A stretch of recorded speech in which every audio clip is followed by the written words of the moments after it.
السلام علیکم ورحمۃ اللہ وبرکاتہ۔ الحمد للہ وحدہ والصلاة والسلام علی نبینا محمد صلی اللہ علیہ وسلم وعلی آلہ وصحبہ اجمعین وبعد۔ قال اللہ سبحانہ وتعالی للذین احسنوا الحسنى وزیادۃ۔ تمام قسم کی تعریف، توصیف، عبادتیں سب اللہ تعالیٰ ہی کے لیے لائق اور زیبا ہیں، اور تمام نبیوں، رسولوں، پیغمبروں پر اللہ تعالیٰ کی رحمتیں، برکتیں نازل ہوں، خاص کر کے ہمارے آخری نبی جناب محمد الرسول اللہ صلی اللہ علیہ وسلم پر، جن کے ذریعے سے ہم کو صحیح دین، صحیح طریقہ معلوم ہوا ہے۔ میرے بھائیوں اور بزرگوں، دوستوں اور پردہ میں رہنے والی خواتین حضرات، جیسا کہ ہم سب کو معلوم ہے کہ ہم لوگ امام اہل سنہ والجماعہ امام احمد بن حنبل رحمۃ اللہ علیہ کی کتاب اصول السنہ پڑھ رہے تھے، اور بات آئی تھی ایک بہت ہی اہم بات کہ اگر کسی کو حدیث کی تفسیر نہ معلوم ہو لیکن اس کے عقل، اس کے معنی کو پہنچ جائے تو اس کے لیے وہی کافی ہے، اور وہی محکم کے حکم میں ہو جاتا ہے، اس پر ایمان لانا واجب ہو جاتا ہے، اس کو ماننا، تسلیم کرنا واجب ہو جاتا ہے۔ جیسے کہ حضرت عبداللہ بن مسعود رضی اللہ تعالیٰ عنہ کی حدیث صادق المصدوق والی، ماں کے پیٹ میں جو لکھے جاتے ہیں وہ حدیث، اور اسی طریقے سے تقدیر کے بارے میں جو احادیث ہیں، اور اللہ رب العالمین کو قیامت کے دن دیکھنے والی جو احادیث ہیں، ان احادیث پر ایمان لانا، ان کو ماننا بندے پر واجب ہو جاتا ہے، گرچہ سننے والے کو عجیب لگے اور وہ حیران ہو، لیکن اس کے باوجود بھی ایمان لانا واجب ہے۔ اور ان احادیث میں سے کسی بھی حدیث کے ایک حرف کو بھی رد نہیں کیا جائے گا، اور اس طرح سے جو بھی دوسری حدیثیں ہیں ثقہ راویوں سے جو روایت کر کے آئی ہوئی ہے، منقول ہو کر کے، ان تمام روایتوں کو قبول کرنا ہے۔ بات چل رہی تھی ہماری کہ اللہ رب العالمین کو دیکھنے کے تعلق سے امام ابن قیم رحمۃ اللہ علیہ نے کئی آیتوں کو پیش کیا ہے، اور ہم لوگ یہاں تک بات چھوڑے تھے۔ اب آگے چلتے ہیں، اللہ تعالیٰ سے دعا کرتے ہوئے کہ اللہ تعالیٰ ہمیں ان باتوں کو صحیح صحیح سمجھنے کی توفیق دے۔ اللہ تعالیٰ کے دیدار، جو قیامت کے دن مومن اللہ تعالیٰ کو دیکھیں گے، اس کے بارے میں دلیل اور ایک آیت ہے سورہ یونس، جو 10ویں سورہ ہے، اس کی آیت نمبر 20 پر 6 میں 26ویں آیت ہے۔ اللہ تعالیٰ فرماتا ہے للذین احسنوا الحسنى وزیادۃ، جن لوگوں نے نیکی کی ہے ان کے واسطے حسنہ ہے اور مزید زیادہ ہے۔ کیا ہے؟ اللہ تعالیٰ نے کیا فرمایا؟ جن لوگوں نے نیکی کی ہے ان کے لیے حسنہ ہے اور مزید زیادہ ہے۔ یہ حسنہ اور زیادہ دو، ان کو دو پھل اللہ رب العالمین دے گا، دو ثواب دے گا، دو چیزیں عطا کرے گا کن لوگوں کو؟ جو نیکی کیے ہوئے ہیں۔ تو الحسنہ و زیادہ، یہ الحسنہ و زیادہ کیا ہے؟ شیخ ربیع بن ہادی المدخلی حفظہ اللہ فرماتے ہیں کہ یعنی فسرها الرسول الکریم علیہ الصلاۃ والسلام بالرؤیا کما فی حدیث صہیب فی صحیح مسلم وفسرها عدد من الصحابہ بالرؤیا۔ کہتے ہیں کہ اس آیت کریمہ میں جو بات ہے زیادتن کی، اس کی تفسیر رسول اکرم صلی اللہ علیہ وسلم نے رؤیت سے کیا ہے، یعنی نیکی کرنے والے کو حسنہ ملے گا اور مزید زیادہ جو اللہ تعالیٰ دے گا۔ تو مزید زیادہ سے مراد یہاں اللہ تعالیٰ کا دیدار ہے، اللہ رب العالمین کا دیکھنا ہے، کہ جو آدمی نیکی کرتے ہیں اللہ رب العالمین کو قیامت کے دن دیکھیں گے۔ نبی کریم صلی اللہ علیہ وسلم نے یہ تفسیر کیا ہے، صحیح مسلم کے اندر حدیث ہے، اور راوی حدیث حضرت صہیب رضی اللہ تعالی عنہ ہیں۔ آپ اس حدیث کو مکمل دیکھ سکتے ہیں، جو حدیث کی کتاب میں مسلم شریف کے اندر 180 میں مکتبہ شاملہ میں بھی دیکھ سکتے ہیں۔ اور بہت سارے صحابہ نے یہی تفسیر کیا ہے، زیادتن سے مراد اور اس کی تفسیر اللہ تعالی کا دیدار ہے، اور کہتے ہیں کہ اس آیت میں جو حسنہ ہے، الحسنہ الجنہ، حسنہ سے مراد جنت ہے اور زیادتن سے مراد اللہ تعالیٰ کا دیدار ہے۔ تو اللہ اکبر، کتنی بڑی بات ہے کہ اللہ تعالیٰ نے قرآن مجید میں یہ بات فرمایا کہ نیکی کرنے والے کے لیے حسنہ ہے یعنی جنت ہے، و زیادتن یعنی اللہ تعالیٰ کا دیدار ہے، اور اس کی تفسیر رسول اللہ صلی اللہ علیہ وسلم نے اور صحابہ کرام نے کر دیا ہے۔ اور اہل سنت والجماعت کا یہی مسلک ہے اور یہی ماننا ہے کہ رسول اللہ صلی اللہ علیہ وسلم سے جو بات آئے، قرآن مجید سے جو بات آئے، صحابہ کرام رضوان اللہ علیہ مجمعین سے جو بات آئے، اس کو من و عن تسلیم کرنا ہے، ماننا ہے، اس میں سے کوئی بات ٹکرانا نہیں ہے اور کوئی بات کا انکار، کسی بات کا انکار نہیں کرنا ہے۔ فرماتے ہیں شیخ ربی کہ وہی افضل من الجنہ، یہ جو دیدار الہی ہے جنت سے افضل ہے، جنت میں جو نعمتیں ملیں گی ان تمام نعمتوں سے افضل ہے۔ اور فرماتے ہیں کہ واللہ یقول لعبادہ بعد ان يدخلوا الجنہ، کہ اللہ تعالیٰ اپنے بندوں سے کہے گا جنت میں جب وہ داخل ہو جائیں گے، داخل ہو جانے کے بعد اللہ تعالیٰ جنتی بندوں سے کہے گا هل تريدون شيئا ازیدکم، هل تريدون شيئا ازیدکم، کیا تم اور کچھ زیادہ چاہتے ہو، میں زیادہ کچھ عطا کروں؟ تو جنتی لوگ کہیں گے ماذا نرید، اے اللہ تعالیٰ ہم ماذا نرید، ہم کیا چاہیں؟ اے اللہ تعالیٰ تو نے ہمارے چہرے کو چمکا دیا، سفید کر دیا، وَأَدْخَلْتَنَا الْجَنَّةَ، جنت میں داخل کر دیا، وَآتَيْنَا یہ نعمتیں دیا، فلاں نعمت دیا، فلاں نعمت دیا۔ اللہ رب العالمین تب ان لوگوں کے لیے اپنے آپ کو ظاہر کرے گا، تب ان لوگوں کے لیے اپنے آپ کو ظاہر کرے گا۔ دیکھیے جنتی لوگوں سے اللہ تعالیٰ کہے گا اور زیادہ چاہیے کیا؟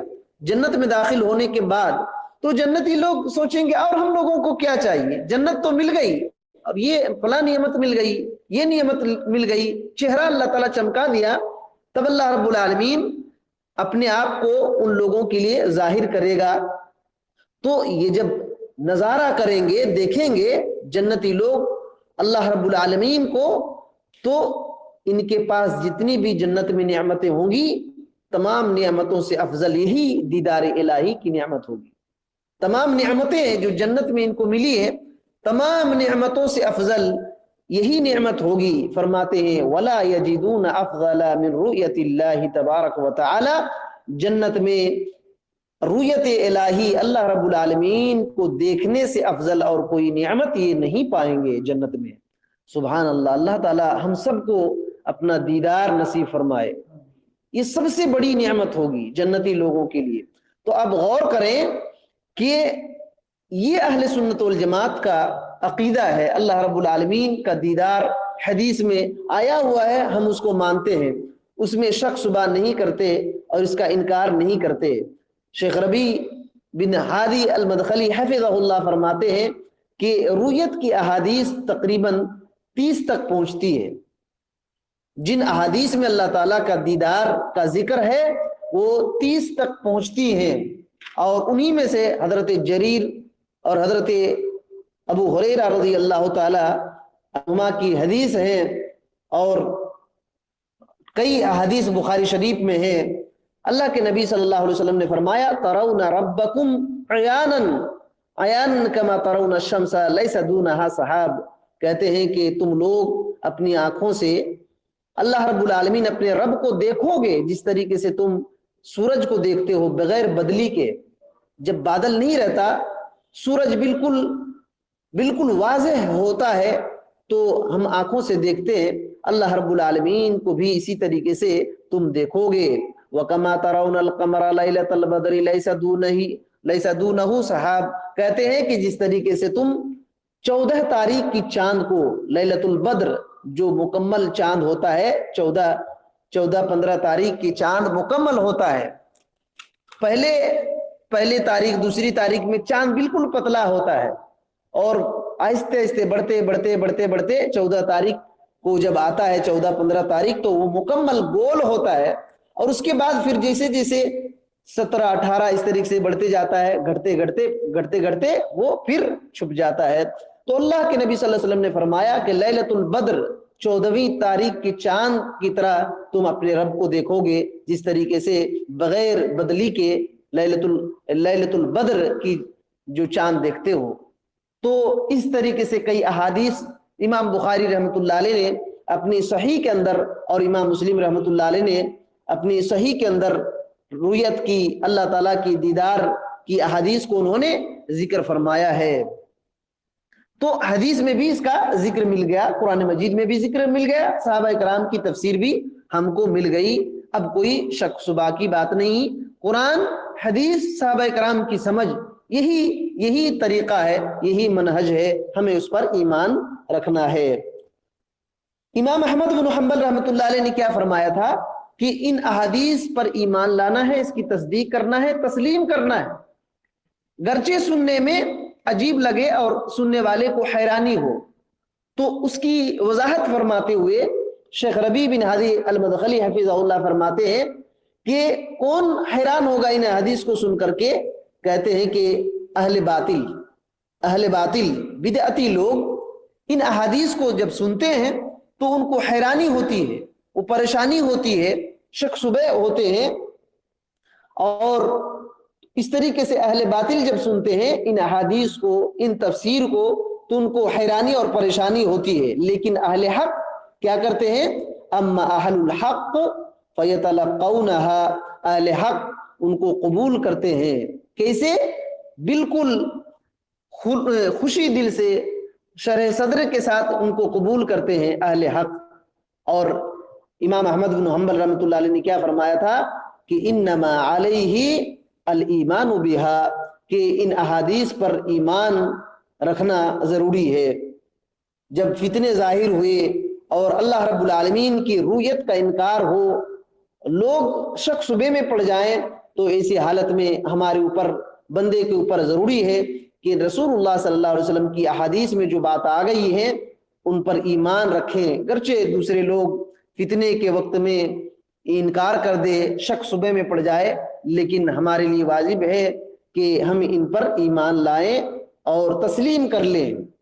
اور شیخ ربیع درس جب دے رہے تھے تو شاگردوں سے پوچھا، کیا تم میں سے کوئی آدمی حضرت ابو ہریرہ رضی اللہ تعالی عنہ کی روایت جو ہے، حدیث جو ہے، اور رؤیت اللہ رب العالمین کے دیدار کی جو حدیث ہے، کیا اس میں کوئی شک اور پریشانی ہے تم لوگوں میں سے کسی کو؟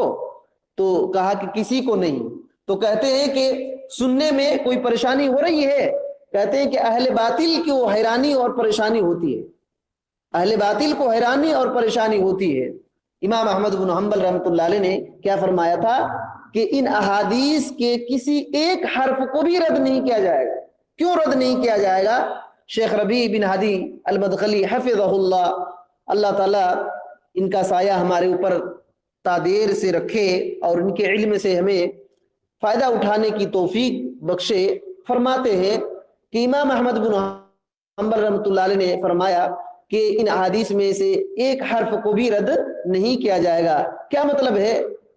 کیوں اس طریقے سے کریں گے؟ کہتے ہیں لأن الرسول صلی اللہ علیہ وسلم لا ينطق عن الهوى، کیونکہ رسول صلی اللہ علیہ وسلم اپنی خواہش سے نہیں بولا کرتے تھے، اپنی خواہش سے نہیں بولا کرتے تھے۔ لا يقول الا حقا، اور جو کچھ بھی بولتے تھے وہ حق ہی بولتے تھے، حق کے سوا کچھ بھی نہیں بولتے تھے۔ دلیل کیا ہے؟ دلیل کیا ہے کہ حق ہی بولتے تھے؟ آپ مسند احمد کی ایک روایت دیکھ سکتے ہیں، اور کئی احادیث کی کتاب میں یہ بات موجود ہے۔ حضرت عبداللہ بن عمرو رضی اللہ تعالی عنہ کو صحابہ کرام نے کہا، حضرت عبداللہ بن عمرو رضی اللہ تعالی عنہ نبی کریم صلی اللہ علیہ وسلم کی ہر باتوں کو لکھ لیا کرتے تھے، اور حضرت ابو ہریرہ رضی اللہ تعالیٰ عنہ یاد کیا کرتے تھے۔ دونوں میں یہی فرق تھا۔ حضرت عبداللہ بن عمرو رضی اللہ تعالیٰ عنہ نبی علیہ الصلوۃ والسلام کی ہر بات کو لکھا کرتے تھے، حضرت ابو ہریرہ رضی اللہ تعالیٰ عنہ نبی کریم صلی اللہ علیہ وسلم کی باتوں کو یاد کیا کرتے تھے۔ تو حضرت عبداللہ بن عمر عمرو رضی اللہ تعالیٰ عنہ سے لوگوں نے کہا کہ لا تکتب عن محمد صلی اللہ علیہ وسلم وهو بشر، کہ نبی کریم صلی اللہ علیہ وسلم، محمد صلی اللہ علیہ وسلم کی ہر بات کو آپ مت لکھا کرو کیونکہ وہ انسان ہے. یتکلم فی حال الرضا والغضب، وہ رضا مندی کے حالت میں کلام کرتے ہیں، بات کرتے ہیں، اور غصے کی حالت میں بھی بات کرتے ہیں، وہ انسان ہے، ہر بات کو مت لکھا کرو. تو انہوں نے نبی کریم صلی اللہ علیہ وسلم سے جا کر کے کہا کہ اللہ کے رسول صلی اللہ علیہ وسلم، لوگ اس طریقے سے کہا کرتے ہیں. تو نبی کریم صلی اللہ علیہ وسلم نے اس وقت کہا تھا اکتب والذی نفسی بیدہ لا یخرج الا حق. نبی کریم صلی اللہ علیہ وسلم نے اپنے منہ کی طرف، زبان کی طرف اشارہ کرتے ہوئے کہا تھا کہ لکھو لکھو اس ذات کی قسم جس کے ہاتھ میں میری جان ہے، اس منہ سے حق ہی نکلتا ہے. لا یخرج الا حق، نہیں نکلتا ہے مگر حق، یعنی حق کے سوا کچھ بھی نہیں نکلتا ہے. تو اس وقت نبی کریم صلی اللہ علیہ وسلم نے بیان فرما دیا کہ اس زبان سے، اس منہ سے صرف حق ہی نکلتا ہے. سبحان اللہ. آج نبی کریم صلی اللہ علیہ وسلم کی باتوں کو کتنے لوگ رد کر دیتے ہیں، اور ایسے لوگوں کی بات کو قبول کر لیتے ہیں جو اسلام کے بارے میں کچھ بھی نہیں جانتے، جو سنت کے بارے میں کچھ بھی نہیں جانتے، جو دین اسلام کے عقیدے اور منہج کے بارے میں کچھ بھی نہیں جانتے. اور بہت سارے لوگ اپنی بات کو نبی کریم صلی اللہ علیہ وسلم کی بات پر ترجیح دیتے، حالانکہ وہ حق پر نہیں ہوتے. رسول اللہ صلی اللہ علیہ وسلم کے بارے میں، ان کی احادیث کے بارے میں، اسی وجہ سے امام احمد بن حنبل رحمۃ اللہ علیہ نے کیا فرمایا کہ ان روایت جو اللہ تعالیٰ کی دیدار کے بارے میں ہے اور تقدیر کے بارے میں ہے، ان احادیث میں سے ایک حرف کو بھی رد نہیں کیا جائے گا، کیونکہ وہ روایت جو نبی کریم صلی اللہ علیہ وسلم کی حدیث ہے وہ اللہ کے نبی صلی اللہ علیہ وسلم کے کلام ہے. آپ صلی اللہ علیہ وسلم کچھ بھی اپنے طرف سے نہیں بولتے، اور آپ صلی اللہ علیہ وسلم حق ہی بولتے تھے.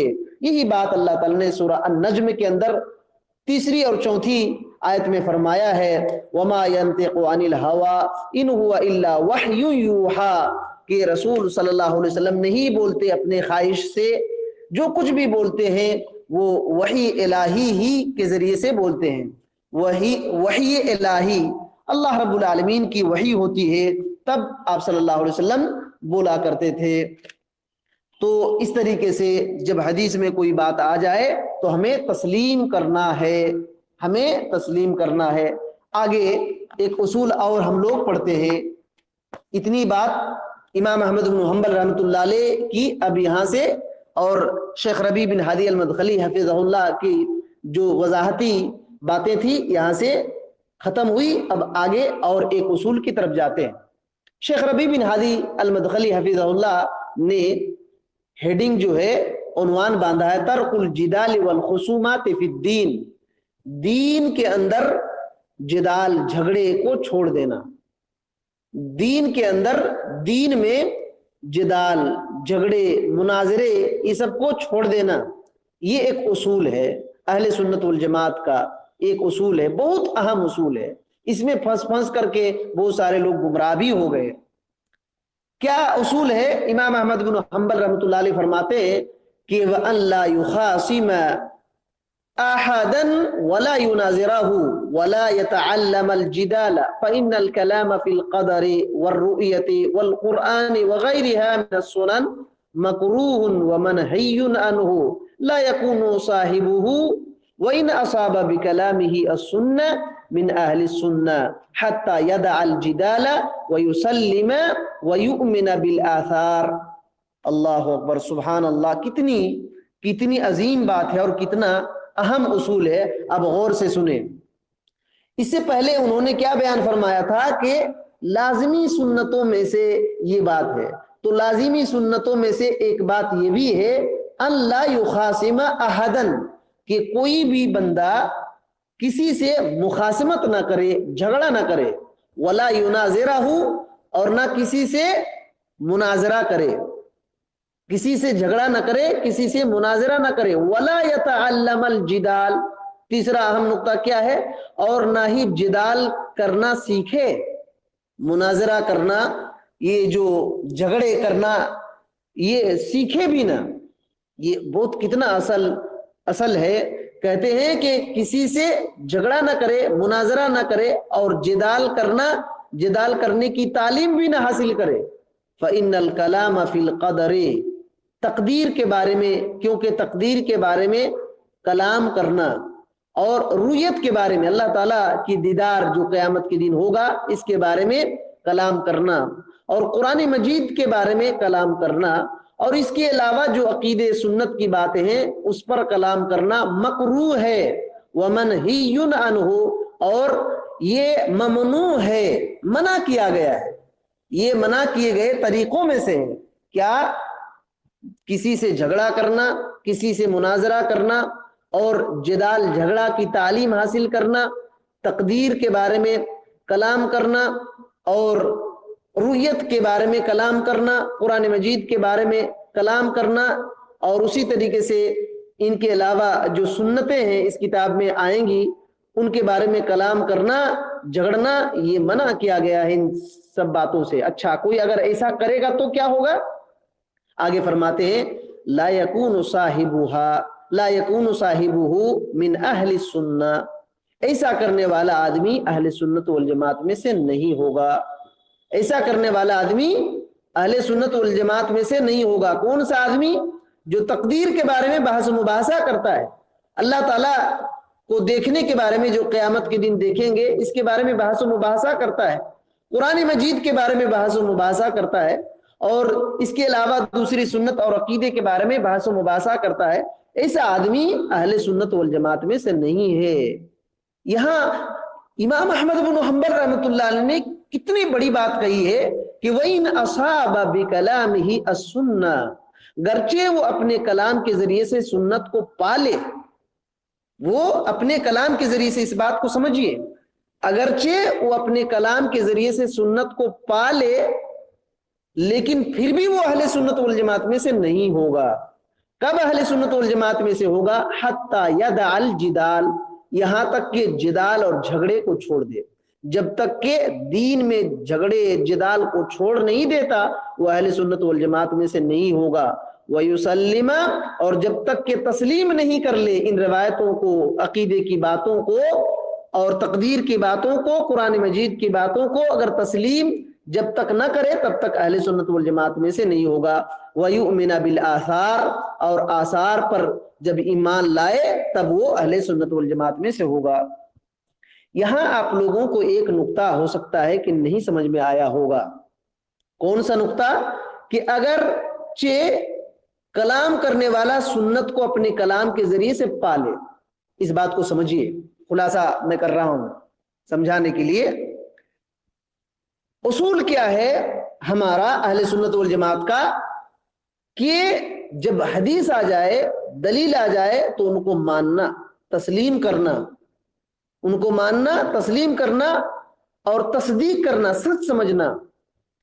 کسی بھی عقیدے کی بات کو ثابت کرنے کے لیے دلیل چاہیے، کسی بھی عقیدے کی بات کو ثابت کرنے کے لیے دلیل چاہیے۔ مثال کے طور پر عقیدہ یہ ہے کہ اللہ رب العالمین کو قیامت کے دن دیکھا جائے گا، مومن لوگ دیکھیں گے، یہ عقیدہ کی بات ہے۔ اس کا ثبوت کیا ہے؟ قرآن مجید کی آیت اور رسول اللہ صلی اللہ علیہ وسلم کی حدیثیں اور سلف کی فہم سمجھ۔ تو سلف نے اس کی تفسیر کر دیا، اب ہم کو کیا کرنا ہے؟ تسلیم کرنا ہے۔ لیکن اگر کوئی آدمی تسلیم نہ کرے اور اس پر بحث کرے، مباحثہ کرے، یہ ہمارا طریقہ نہیں ہے، یہ ہمارا طریقہ نہیں ہے۔ کسی عقیدے کی بات کو بحث مباحثہ کر کے ثابت کرنا یہ اہل سنت والجماعت کا عقیدہ نہیں ہے۔ گرچہ عقیدے کی بات کو وہ ثابت کر لے بحث مباحثہ کر کے، پھر بھی وہ اہل سنت والجماعت میں سے نہیں ہوگا۔ یہ بات ہے، یہ بات ہے۔ گرچہ مناظرہ کر کے، مباحثہ کر کے، لڑائی جھگڑا کر کے وہ عقیدہ کی بات کو ثابت کر لے، وہ عقیدہ صحیح عقیدہ کو ثابت کرے، لیکن ثابت کرنے کا طریقہ کیا ہوا؟ جھگڑا، لڑائی، مناظرہ، پھر بھی وہ اہل سنت والجماعت میں سے نہیں ہے۔ اہل سنت والجماعت کون سا ہے؟ جو آدمی عقیدے کی بات کو قرآن سے ثابت کرے، رسول اللہ صلی اللہ علیہ وسلم کی حدیث سے ثابت کرے اور صحابہ کرام کی سمجھ سے ثابت کرے، یہ ہمارا منہج ہے، یہ ہمارا منہج ہے. ایک آدمی اپنے کلام سے لڑ جھگڑ کر کے عقیدے کو ثابت کرتا ہے, قرآن اور سنت سے نہیں, ثابت تو ہو گیا لیکن پھر بھی وہ اہل سنت والجماعت میں سے نہیں ہے. اللہ اکبر, کتنی بڑی بات ہے, کتنی بڑی بات ہے. آج کتنے لوگ اس اصول کی وجہ سے اہل سنت والجماعت سے چھٹ جائیں گے, کتنے لوگ چھٹ جائیں گے. اس کی وضاحت اب یہ بات سمجھ میں آ گئی ہے. تو اللہ تعالیٰ سے دعا کیجئے, اور ہم دعا کرتے ہیں کہ اللہ تعالیٰ مجھے اور ہم سب مسلمان بھائیوں کو یہ اتنے اہم اصول کو سمجھنے کی توفیق دے, اور اسی پر قائم اور دائم رہنے کی توفیق دے. ہر قسم کے خرافات, بدعات, رسم و رواج سے اللہ تعالیٰ ہمیں بچا کر رکھے. بہت اہم اصول ہیں, ان باتوں کو سمجھنا بہت ہی ضروری ہے ایک مسلمان کو, تاکہ وہ اپنے عقیدے کو بچا سکے. بہرحال اب اس کی وضاحت فرماتے ہیں شیخ ربیع بن ہادی المدخلی حفظہ اللہ. کہتے ہیں کہ امام احمد بن حنبل رحمۃ اللہ علیہ جھگڑے کو چھوڑنے کی نصیحت کر رہے ہیں.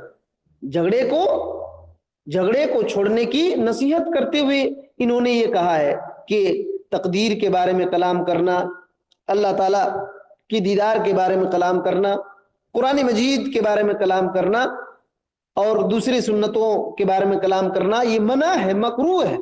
یہ نصیحت کر رہے ہیں کہ جھگڑے کو چھوڑ دو. جھگڑے کو ترک کرنے کی نصیحت امام احمد بن حنبل رحمۃ اللہ علیہ نے فرمایا ہے, اور فرماتے ہیں کہ جدال کے منع کے بارے میں, جھگڑے نہ کرنے کے بارے میں, کہ جھگڑا کرنا منع ہے, اس کے بارے میں کئی احادیث آئی ہوئی ہیں, کئی احادیث آئی ہوئی ہیں. ایک حدیث ذکر فرماتے ہیں دلیل کے طور پر, اور یہ حدیث سنن ابن ماجہ کے مقدمے میں موجود ہے, حدیث نمبر 80/5 میں آپ دیکھ سکتے ہیں.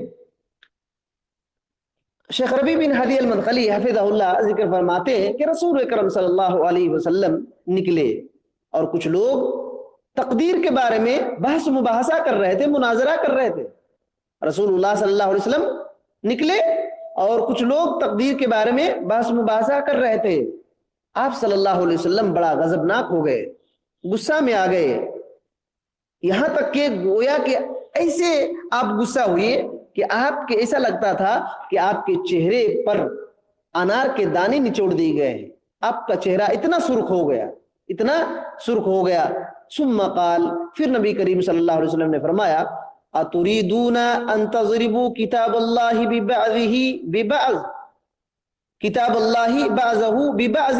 نبی علیہ الصلوۃ والسلام نے فرمایا, کیا تم لوگ اللہ کی کتاب کے کچھ حصے کو کچھ حصوں سے ٹکرانا چاہتے ہو؟ کیا فرمایا اور کیوں فرمایا, یہ بات غور کرنے کی.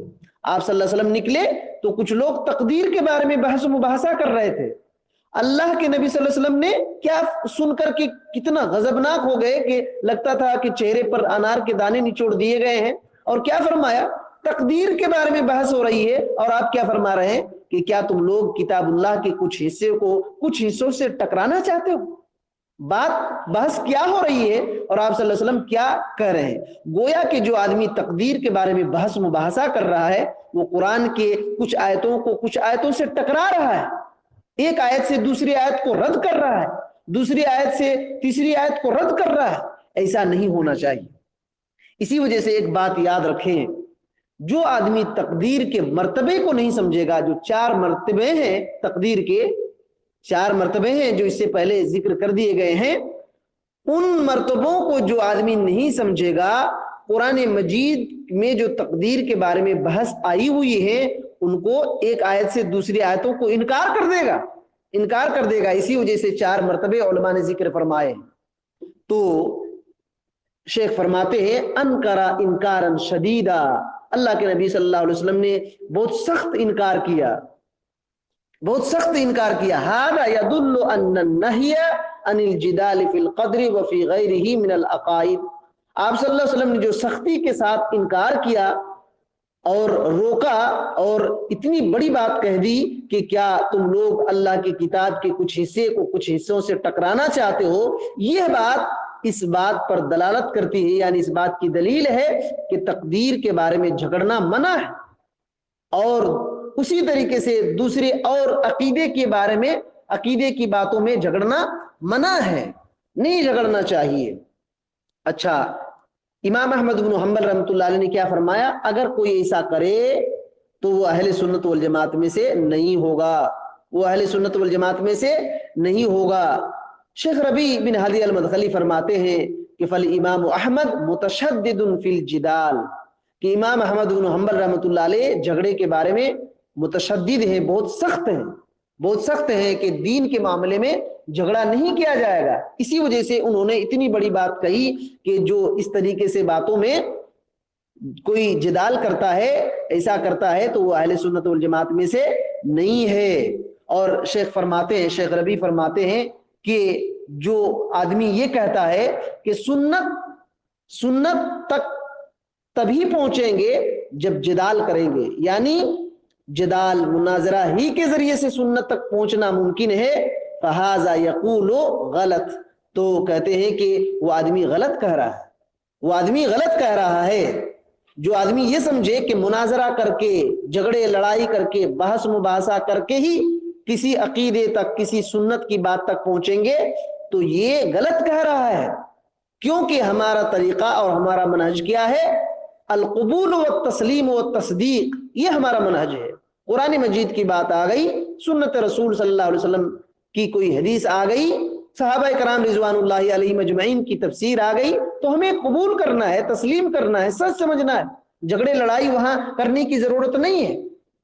اور شیخ ربیع یہاں ایک اہم نقطہ بیان کرتے ہیں کہ امام احمد بن حنبل رحمۃ اللہ علیہ کی جو بات ہے کہ جو ایسا کرتا ہے وہ اہل سنت والجماعت میں سے نہیں ہے، تو کہتے ہیں کہ امام احمد بن حنبل رحمۃ اللہ علیہ کی یہ بات مطلقاً نہیں لی جائے گی، مطلقاً نہیں لی جائے گی، یعنی کہتے ہیں آگے اس کی وضاحت فرماتے ہیں کہ اللہ سبحانہ و تعالیٰ نے، کیونکہ اللہ سبحانہ و تعالیٰ نے جدال احسن طریقے سے، اچھے طریقے سے جدال کرنے کو جائز قرار دیا ہے، جائز قرار دیا ہے۔ اسی وجہ سے اگر کوئی آدمی احسن طریقے سے جدال کر رہا ہے تو اس کا مطلب یہ نہیں کہ وہ اہل سنت والجماعت سے نکل جائے گا۔ یہ شیخ ربیع بن ہادی المدخلی وضاحت کر رہے ہیں، گویا کہ امام احمد بن حنبل رحمۃ اللہ علیہ کا مقصد یہ ہے کہ غلط طریقے سے جو جدال کر رہا ہے بغیر دلیل کے، اپنی عقل سے، کلام سے، وہ آدمی اہل سنت والجماعت نہیں ہے۔ ورنہ احسن طریقے سے اگر جدال کر رہا ہے، دلیل دے رہا ہے، پیش کر رہا ہے احسن طریقے سے، بہترین طریقے سے، وہ اہل سنت والجماعت ہی میں سے ہوگا۔ اسی وجہ سے شیخ ربیع فرماتے ہیں کہ فَإِنَّ اللَّهَ قَدْ أَبَاحَ لَنَا الْجِدَالَ بِالَّتِي هِيَ أَحْسَنُ، کیونکہ اللہ سبحانہ و تعالی نے اچھی طریقے سے جدال کرنے کو ہمارے لیے مباح قرار دیا ہے، جائز قرار دیا ہے۔ وجادل، وہ جو قرآن مجید کی ایک آیت ہے، اس میں اللہ رب العالمین نے اس کو جائز قرار دیا ہے۔ تو یہ بات ہے، جادلہم باللتی ہی احسن۔ تو کہتے ہیں کہ فَإِذَا اسْتَوْفَى الْجِدَالُ شُرُوطُهُ، کہ جب جدال کی شرطیں مکمل ہو جائیں گی، جدال کی شرطیں مکمل ہو جائیں گی، جدال کرنے کے، مناظرہ کرنے کے شرطیں اگر شرطیں مکمل پائی جائیں تو، اور جدال کرنے والا آدمی حق کا ارادہ رکھتا ہو، حق کا ارادہ کرتا ہو، حق تک پہنچنے کا ارادہ کرتا ہو، اس کو ہٹ دھرمی کا ارادہ نہ ہو، تکبر کا ارادہ نہ ہو، دشمنی کا ارادہ نہ ہو، تو فرماتے ہیں فَأَنْتَ بَيِّن لَهُ، تو آپ اس کے لیے وضاحت کر دیں، اس کے لیے وضاحت کر دیں۔ کوئی آدمی ہم سے مناظرہ کرنا چاہتا ہے، بحث مباحثہ کرنا چاہتا ہے، اس کا ارادہ صرف حق تک پہنچنا ہے، حق کو سمجھنا ہے، ہٹ دھرمی نہیں کرنا ہے، تکبر نہیں کرنا ہے، دشمنی نہیں کرنا ہے۔ اگر صاف ارادہ ہے اخلاص کے ساتھ، تو فرماتے ہیں کہ ہمارے لیے یہ بات ہے کہ اس بندے کے لیے ہم وضاحت کر دیں باللتی ہی احسن، اچھی طریقے سے، احسن طریقے سے۔ اگر کوئی آدمی غضب کی طرف مائل ہے، رجحان اس کا ہمارے سے بحث مباحثہ کرنے کا کیوں کر رہا ہے، رجحان اور میلان اس کا یہ ہے کہ وہ غصہ کرے گا، ہم کو پچھاڑنا چاہے گا، یا تو بلندی چاہے گا، رفعت اور بلندی، نام کمانا چاہ رہا ہے، تو کہتے ہیں وہ چھوڑ دو، اسے مناظرہ نہ کرو، اسے مناظرہ نہ کرو۔ اور آج اکثر جو مناظرے ہوتے ہیں وہ اسی لیے ہوتے ہیں کہ آدمی دوسرے کے سامنے والے کو ہرا دے، یا تو غصہ کر کے لڑائی جھگڑا کر دے، سامنے والا زیادہ تعداد میں ہے تو لڑائی پیدا کرنے کے لیے ایسے ایسے بات بولے گا کہ سامنے والے کو غصہ آ جائے گا، لڑائی چھڑ جائے گی اور جو کم تعداد میں اس کو مار ڈالے گا. یا تو بلندی چاہتا ہے کہ مناظرہ کرنے والا آدمی چاہے گا کہ مجھ کو مناظر کہے. سبحان اللہ، یہ ہمارے اسلاف کا یہ طریقہ نہیں تھا، بلکہ حق کی وضاحت اگر چاہیں گے کوئی اور حق کی طرف مائل ہیں تو ان کے لیے بات واضح کی جائے گی. شیخ ربیع بن ہادی المدخلی فرماتے ہیں کانا شیخ ابن باز رحمہ اللہ یاتیہ بعض الخوارج، کہتے ہیں کہ امام ابن باز رحمۃ اللہ علیہ کے پاس بعض کچھ خوارج آیا کرتے تھے. کیوں؟ تاکہ امام ابن باز رحمۃ اللہ علیہ ان سے مناظرہ کرے. خوارج آیا کرتے تھے لیکن امام ابن باز رحمۃ اللہ علیہ مناظرہ ان سے نہیں کیا کرتے تھے. اور کہتے ہیں کہ بعض روافض آتے تھے، شیعہ آتے تھے آپ سے مناظرہ کرنے کے لیے تاکہ آپ مناظرہ ان سے کریں شیعوں سے. لیکن امام ابن باز رحمۃ اللہ علیہ حافظ حدیث تھے، بخاری مسلم ان کو یاد تھی اور کئی احادیث کی کتابیں یاد تھی، پوری مکمل کتابیں. مفتی سعودی عرب کے مفتی تھے، مسئلے مسائل کے ماہر تھے، لیکن مناظرہ خوارج سے روافض سے نہیں کیا کرتے تھے. آج الف با تا نہیں آتا ہے، کسی کو ایک حرف قرآن مجید کا نہیں پڑھنا آتا ہے اور وہ عیسائیوں سے مناظرہ کر رہا ہے، وہ یہودیوں سے مناظرہ کر رہا ہے، بدعتیوں سے مناظرہ کر رہا ہے اور یوٹیوب میں چھوڑ رہا ہے تاکہ اس کو کہے واہ کتنا بڑا عالم ہے. اور اگر اس کو پوچھا جائے کچھ بھی معلوم نہیں ہے اور اسی طریقے سے لوگوں کو شک شبہ ہوتا ہے. اور کس سے مناظرہ کر رہا ہے؟ بائبل سے، مہابھارت سے، ہنومان چالیسا سے اور پتہ نہیں کون سی کتابوں سے مناظرہ کر رہا ہے. یہ طریقہ نہیں ہے. ماہرین کو چاہیے کہ وہ بیٹھے اور حق کی وضاحت کرنے کے لیے بیٹھے. آخر میں وقت بہت زیادہ ہو گیا، آخر میں بات فرماتے ہیں کہ کب تک وہ اہل سنت والجماعت میں سے نہیں ہوگا؟ یہاں تک کہ جدال کو چھوڑ دے اور ایمان لائے، تسلیم کرے، ان آثار کو مان لے. تو کہتے ہیں شیخ ربیع بن ہادی المدخلی ھذا الذی یجب، یہ واجب ہے کہ روایتیں آ جائے تو جھگڑا چھوڑ دے، مان لے ایمان اور اس پر ایمان لائے. تؤمن بالآثار، کہ تم آثار پر ایمان لاؤ اور لوگوں کے لیے اس کو بیان کرو، روایت کرو اور اس کی شرح کرو. اور اگر کسی کو سمجھنے میں مشکل ہو رہی ہے، حدیث سمجھنے میں، روایت سمجھنے میں مشکل ہو رہی ہے تو ان کے لیے تم بیان کرو، وضاحت کرو. اور جب کسی کو دیکھو تم کہ وہ احسن طریقے سے جدال کر رہا ہے اور اس سے فائدہ حاصل کرنا چاہتا ہے تو بین لہو، تو تم اس کے لیے وضاحت کر دو. اندہ شبہۃ ازلھا، اگر کسی کے پاس کوئی شبہ ہو عقیدے کے بارے میں تو اس کو دور کرو، تم اس سے شبہ کو، شک کو دور کرو. کیسے دور کرنا ہے؟ بلطف والحکمت والموعظۃ الحسنۃ، لطف سے یعنی نرمی سے اس کو دور کرو، حکمت سے دور کرو اور مواعظ حسنہ سے اس کو دور کرو، اچھی نصیحت سے اس کو دور کرو. تو نصیحت کرنے کی صفات کیا ہوگی؟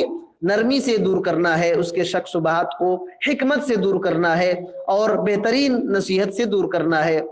اگر کوئی آدمی کا ارادہ بحث مباحثہ کا یہ مقابلہ ہو یا تو اور کچھ ارادہ ہو تو ان سے جدال نہ کرو، یہ حق چاہتا ہی نہیں. شیخ فرماتے ہیں یہ حق کا ارادہ ہی نہیں رکھتا ہے اور تم اس کے ساتھ کسی نتیجے پر نہیں پہنچ پاؤ گے. اگر کسی کا ارادہ مقابلہ کرنا ہے، اوپر اور ہٹ درمی کرنا ہے، اوپر اٹھنا ہے، نام کمانے کا چکر ہے، تو تم اس کے ساتھ کتنا بحث مباحثہ کرو گے، کسی نتیجے تک، کسی رزلٹ تک تم نہیں پہنچ سکتے ہو. تو یہ کچھ اہم باتیں تھیں، انشاءاللہ کچھ وضاحتی چیزیں اور آئیں گی جدال کے تعلق سے.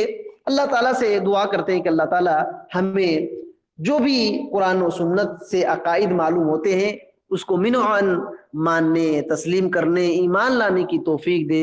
اللہ تعالیٰ ہمیں صحابہ کرام رضوان اللہ علیہم اجمعین کے راستے پر چلنے کی توفیق دے، ہر قسم کی بدعات، خرافات، رسم و رواج سے بچے رہنے کی توفیق دے. آمین. السلام علیکم ورحمۃ اللہ وبرکاتہ.